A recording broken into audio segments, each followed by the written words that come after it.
पूरा देश आदि आबादी को आरक्षण चाहता है। अध्यक्ष महोदय, मैं माननीय मंत्री से जानना चाहता हूँ, क्या मुस्लिम महिला आदि आबादी में नहीं आती हैं? के संविधान में हम संसद को पावर इस बात की दी गई है कि संविधान की सुरक्षा करें, सुरक्षा करें। लेकिन सभापति जी, आज एक ऐसे बिल आए हैं कि हम लोग संविधान को ही तोड़ना, मरोड़ना, फोड़ना चाह रहे हैं और इसका हम समाजवादी पार्टी के लोग पुरजोर विरोध करते हैं। आज संसद में जो घटनाक्रम सामने आया है वो केवल एक विधायी प्रक्रिया नहीं थी, बल्कि राजनीति, संविधान और सामाजिक प्रतिनिधित्व के बीच गहरे टकराव की तस्वीर बन चुका है। महिला आरक्षण कानून में संशोधन से जुड़े 3 अहम बिल जैसे ही संसद में पेश किए गए, विपक्ष ने तीखा विरोध प्रदर्शन जारी कर दिया। कांग्रेस सांसद केसी वेणुगोपाल ने सरकार पर गंभीर आरोप लगाए और एक कदम संविधान की मूल भावना को कमजोर करने और उसे हाईजैक करने की कोशिश बताया।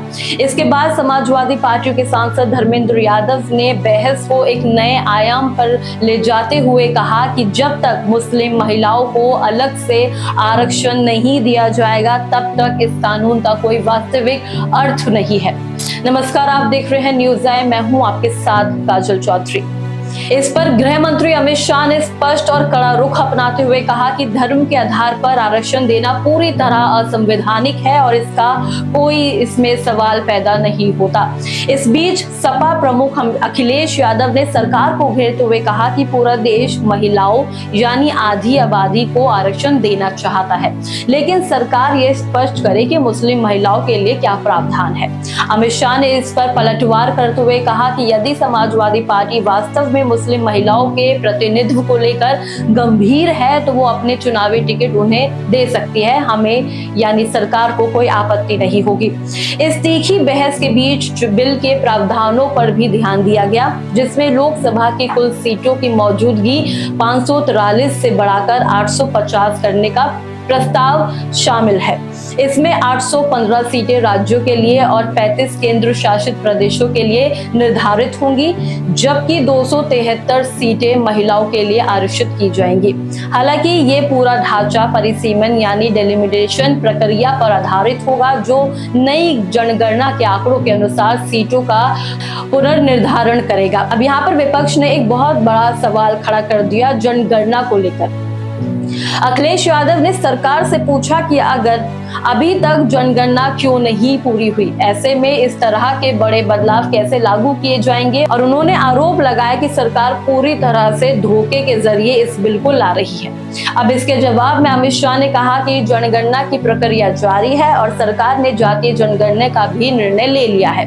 उन्होंने ये स्पष्ट किया है कि अभी केवल घरों की गिनती हो रही है और जब व्यक्तियों की गणना शुरू होगी तब जाति से जुड़ी जानकारी भी शामिल की जाएगी।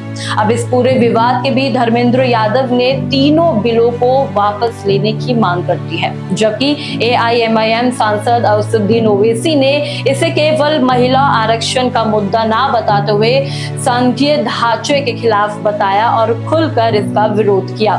अंततः मामला वोटिंग तक पहुंचा, जहां पहले ध्वनि मत से बिल पास कराने की कोशिश हुई, लेकिन विपक्ष के दबाव के बाद मत विभाजन कराया गया।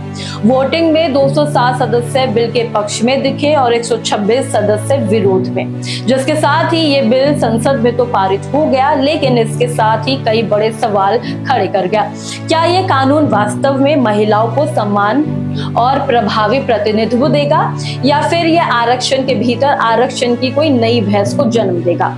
क्या ये कदम सामाजिक न्याय को मजबूत करेगा या राजनीति ध्रुवीकरण को और गहरा?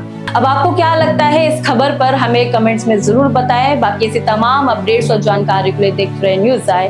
धन्यवाद।